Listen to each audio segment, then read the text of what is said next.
In this video, I want to talk about how you can fix Apple Pay on Shopify. Now, I made a small little guide here, and you should try and check all of these, and then it should hopefully be fixed.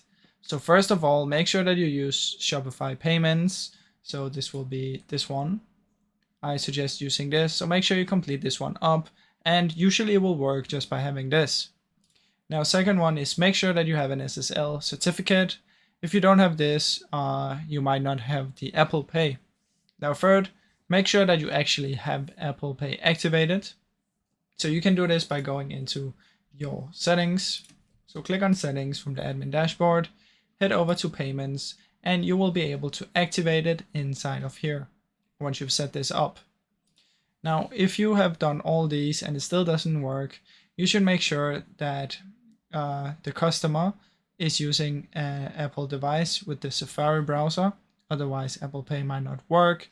And the last option is to check out your checkout settings. So inside of the checkout, you can see here that the company name, you need to make sure that it's set to optional or don't include, because if it's unrequired, this can prevent the button from showing. So that's basically how it works, guys. I really hope you enjoyed this short video. If you did, please leave a like and subscribe, as it helps me out a ton. Thank you so much for watching.